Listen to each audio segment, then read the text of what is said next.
tell you the truth, I'm not in favor of this, the way it sits. I think it should be different. And I most, that's what I said at the meetings. I didn't feel that this was right. But we cut it down. I remember us talking about this last year, and we were all unanimously in agreement that we wanted an overlay district because we wanted to set some standards and not have, just kind of go whatever way it might go. We wanted some uniformity out there. And from what I'm hearing now is that maybe that concept, maybe we don't. Some of us don't want that. And Right. tell me if I'm hearing that wrong. No, You're right. You're absolutely right. I mean, I think we were all in favor of looking into this, seeing what we could do and how we could develop that area, what we could do. I think after we looked at it further, we learned from this that, at least in my opinion, I don't think that's the way we want to go here. See, I mean, cities all across this country have standards and zoning and overlay districts, and they're still able to develop in their properties and develop them well. So, to say that just because you put an overlay district is going to stifle growth, I just think is incorrect. The evidence suggests otherwise. I can say we involved property owners in the process. We didn't have a single property owner that was in favor of this overlay, not a single one. Not a single one came back and said, I appreciate all the work, I'm in favor, not one. So were they all upset about the same things? No, they all had They all different had issues. So that's what I'm saying. You're never going to get everybody to agree on everything. And at some point, the decision makers have to just decide what they think is best. And that's what we, I think that's what we decided. So now it's in our, and we as the council need to decide what we think is best for that area out there. And it might be decisions that maybe the property owners don't like. But that's our job. Our job is to make those decisions. So maybe the decision that comes out of this is no overlay district. But just because there's some that don't agree, I don't think it's a reason to just stop altogether. But we keep that original goal in mind, which this is what we envisioned for the city. This is why we wanted an overlay district. How can we still accomplish what we want and what we think is going to be the best for that area? And that's why I would be interested in what specifically about the text of this ordinance is the hang-ups. And let's see if we as the council, among ourselves, can figure out what we think they are. I think the key point to your question there is what is the goal? Is the goal putting an overlay district in and then trying to develop under that, or is the goal having that area developed? And I think it's growth for our community, and I think to put that in is going to stifle that. And that's my opinion on this. I understand, I hear you, but cities all, even within the state, have done this, and they've been able to successfully develop a property. The goal is both, right? The goal is let's develop it, but also let's develop it responsibly. I think another question though, and I don't know the answer, Ron, you may know the answer. When other cities have developed areas like this, have they gone in the middle of the game and said, now we're going to make an overlay district? Or is this something that's established as Jamie has suggested, we should have said something before we started this project? I don't have specific details to your question, Daryl, but I think, yes, they did just go into an area and say, we want this to be developed at this standard and imposed. We We change. have the standard downtown. We put that right in the middle of the stream. The historic preservation district is effectively an overlay district. I think where this may be different though, Mayor, is we went and we made, for lack of better terms, deals, agreements with these property owners, and we took some of their land, we paid them for their land. They had all the understandings, we had all the understandings, and then all of a sudden we come back and we say, hey, by the way, we're going to do this. And I think, I come back to what Jamie says. Right. And what you said, it's probably something that should have been talked about before we started this project. And shame on us, I was on the TIF committee when that happened.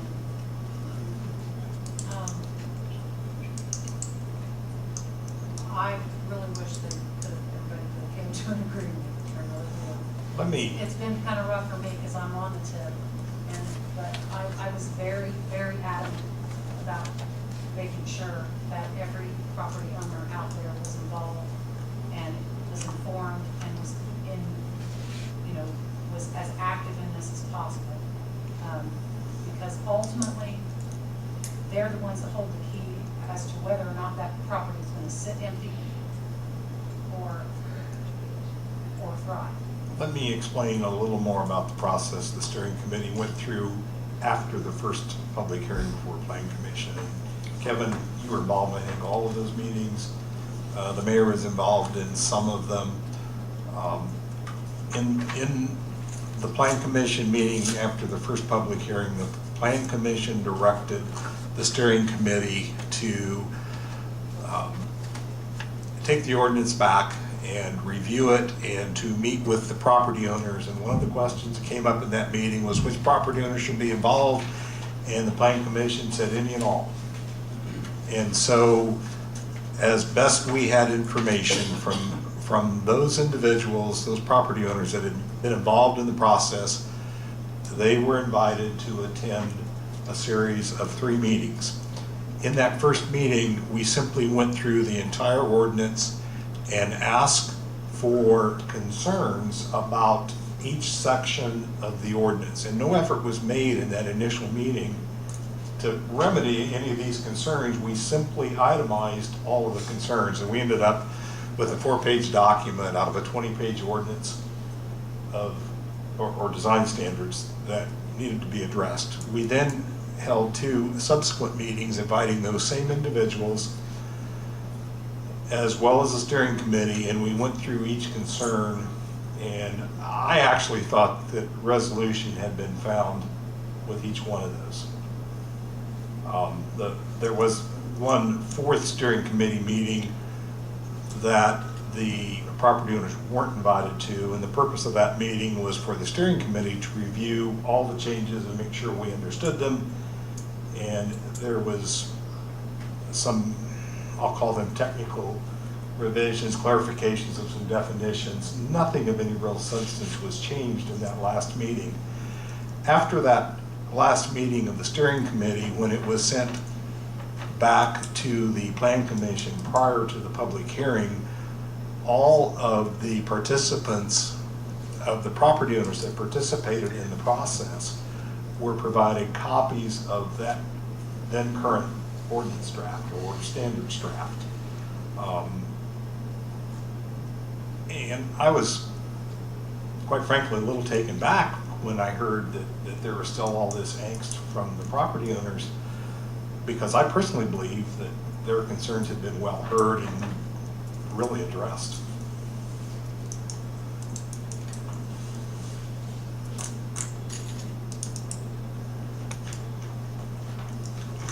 Any other questions? Okay, council, which way you want to go in the first reading of this ordinance 2017-12?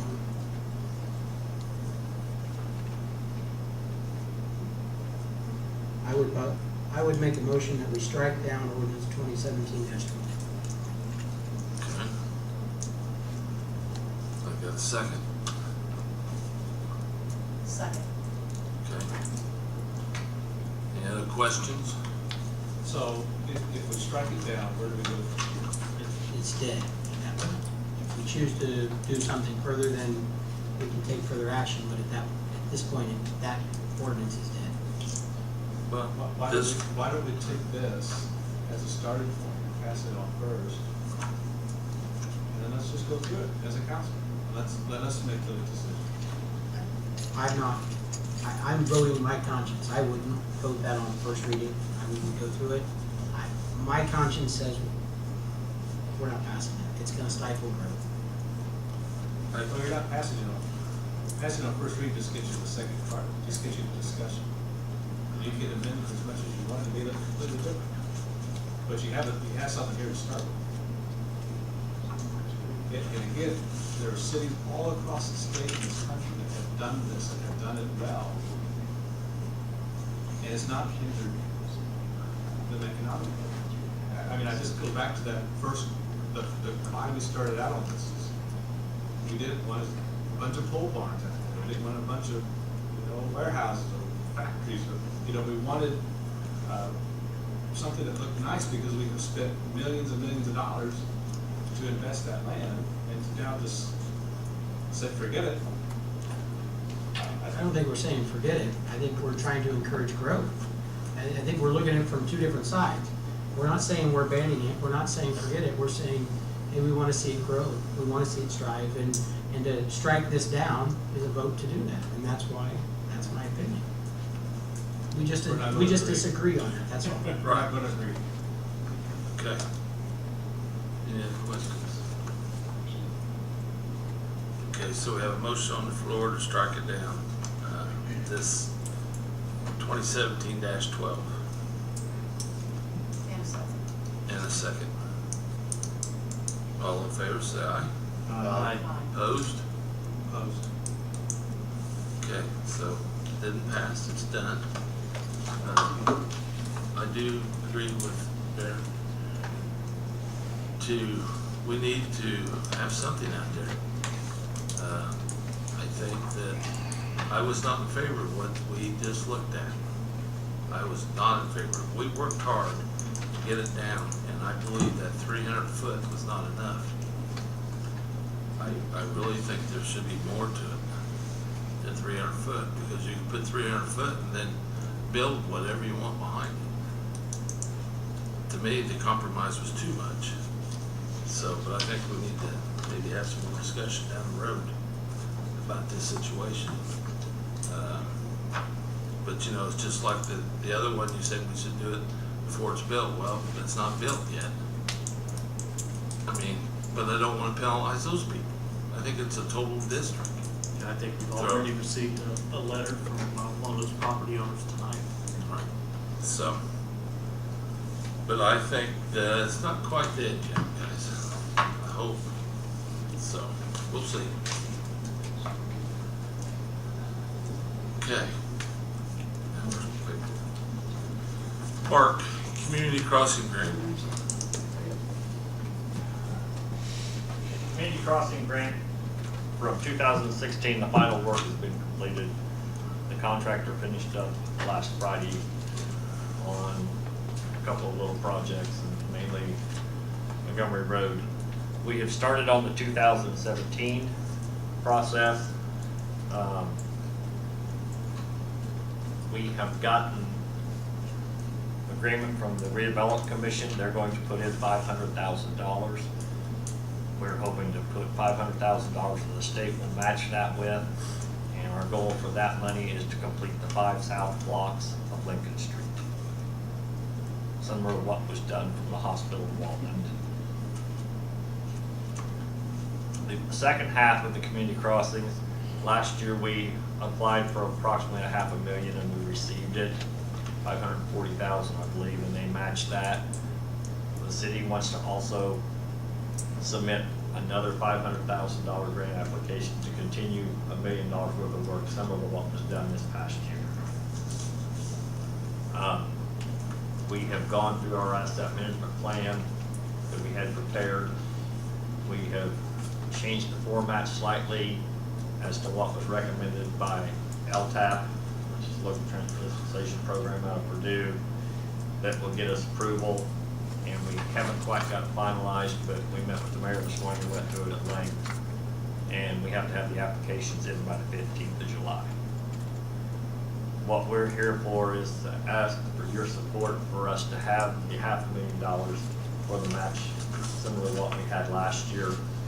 We had discussion today as far as alternate sources for where that money would come from. The local roads and streets can contribute some.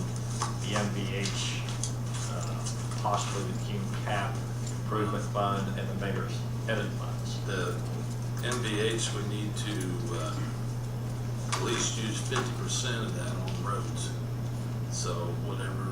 Starting, yes, on the Right. 1st of July, our MBH, which operates the street department, covers a multitude of expenses.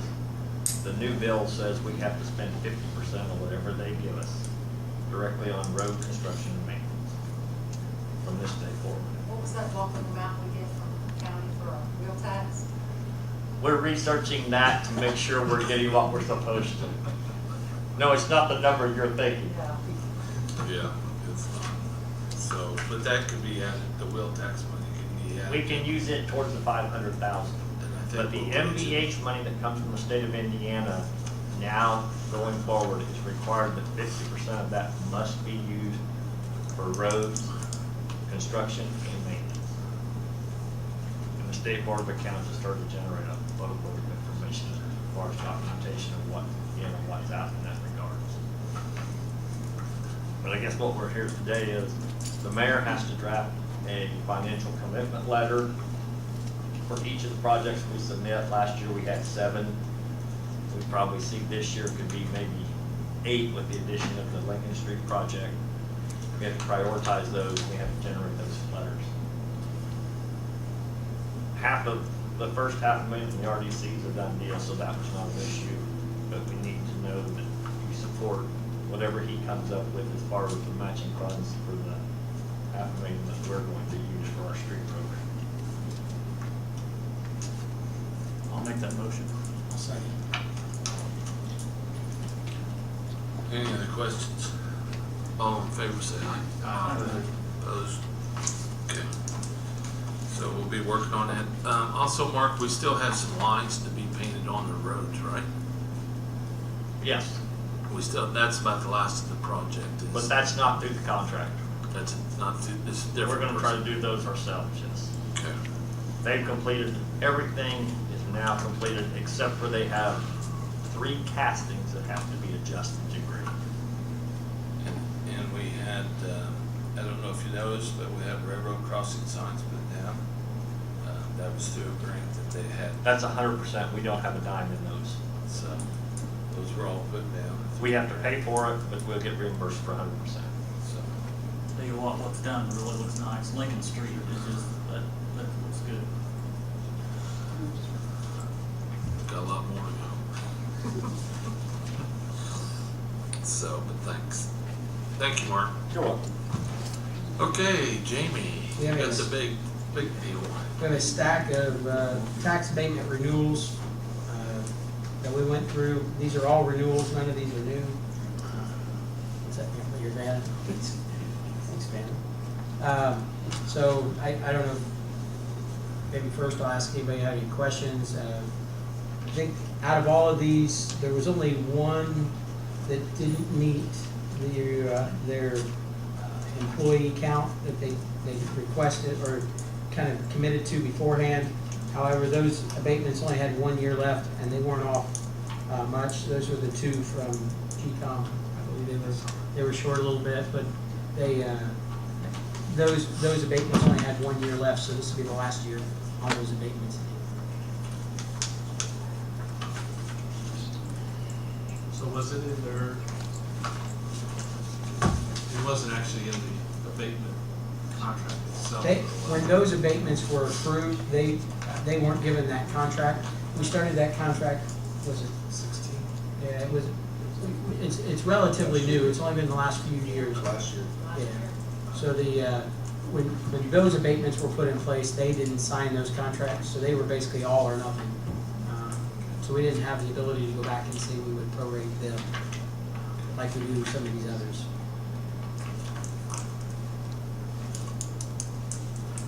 Okay. There was also some concern, too, at the meeting about the deadlines for getting the, Oh, yeah, that is true. Some of these, if you notice, most of them say May 15th. For whatever reason, the ones from Honda say May 19th, but the deadline is May 15th for these. We talked at our tax abatement meeting about authorizing Sarah to send out a letter reminding people about the deadlines, and then in that letter stating something of the extent that if you don't submit your documents by the deadline, your tax abatement may not be approved for the following year. However, she did just wanted to make sure before we send something like that out, we had the approval of the council to send that out, because these really should have been reviewed last month. However, they got pushed back because several of these didn't make the deadline, and it pushed out when they were all, rather than do some last month, some this month, we held off and we just did them all together.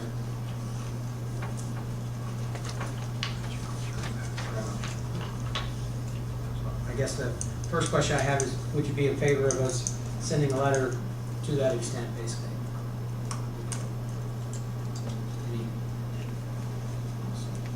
Take that as consent.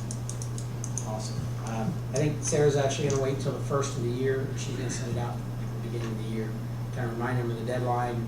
The other side of that was the forms, because if you go through and you look at some of these, some of them are using the new form, some are using the old form, or they just copied and pasted. So she was gonna remind them that they had to use the updated new form, where it was located, what the deadline was.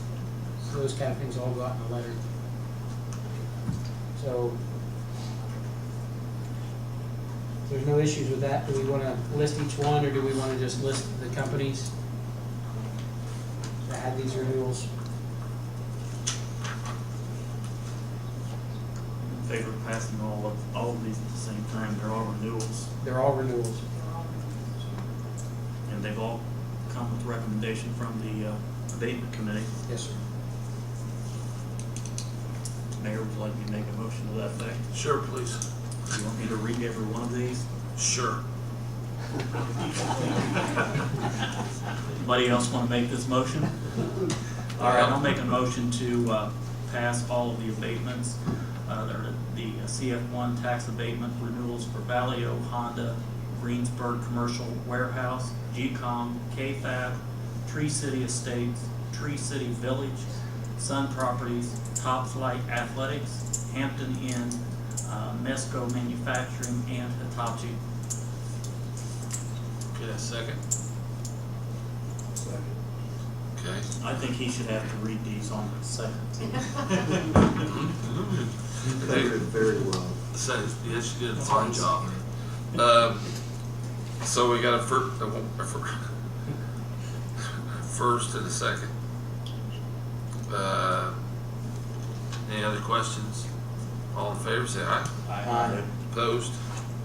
Okay. So, The let's see. second item I had on here was, I had a citizen actually came over and spent some time, we were going through, talking about a chicken ordinance. So I think we've talked about this at some time in the past. So in your packet, you've got some information. Not only Sarah did a nice job helping me get some of this information from what Batesville has. I think there's some stuff from Columbus in here, and I think Shelbyville has yeah. Yep. So you've got some information from all that. Maybe not to take action tonight, but if you would review that, and then come back and maybe we can consider if we want to change our ordinance next month, or start putting something together, drafting it. When I looked through this, I seen what I think it was Columbus had, was actually not too bad. They allowed up to 4 chickens. They set sizes for the caging, and then like it had the minimum and the maximum, but it didn't allow more than 4. I don't know if you guys have even got a chance to take a look at this yet. I think it went out in an email last week too. But can you say what the concern or issue was? Well, the citizen wanted, they wanted to be able to raise chickens. I think they wanted to be able to have their own eggs. Well, I know what's going on right now. People are, Oh, there's lots of people. It's not allowed for our ordinance, and so this would just allow it. Because right now, it's not allowed for our ordinance. That's what I was saying earlier, just because we have a document doesn't mean it's so. That's the problem. The hands aren't there. Our current ordinance wouldn't allow it, is all. So, but, I mean, if we think that it's okay, then we can change our ordinance. I don't know what your thoughts are. If you want time to think it over, if you think it's okay to consider drafting an ordinance, maybe we can work with Chris to draft something similar to Columbus, or I think that's acceptable? So really, the whole purpose of this is for the organic waste, is that correct? Yes. Thank you. I was waiting for your punchline. I didn't know No, where it's it no was going. punchline. I'm Okay. just, I was, I'm clarifying why we're talking about this ordinance. yes. Well, I think, what we should do is probably look at the total animal ordinance, not just one piece of it. It needs to be addressed all. I mean, we've got all sorts of little critters running around town. And, I think the animal control would like to have, some help too, so. Because you got Chris looking at dog ordinance now on what's going on and stuff in neighborhoods, so, I think we probably need to do a total package. So, we will try to get something to you next month. Okay. I know Chris is still on the dog thing. So, we can go from there. Thank you, Jamie, for the chickens. Don't count your chickens before they're hatched. That's true. Okay. Next, trash totes. What I did is I gave you the 3 quotes that I have from 3 different companies, proposals and stuff. And what I'm looking at is similar to the trash cans behind you. Darren's been a little bit more involved on this. We talked about, one is the 96 is the larger one, and then the 64 is the smaller one on there. So what we're looking at is getting trash totes for everyone in the community that pays our $3.50 tipping fees. And they will receive that. Mark has already, we've got started to do the trash routes. They've been through and done that, so we're going over that project now too. So these are just some ideas on what the cost would be. Do you know what the total quantity would be? See, there's 3 different quantities. Right.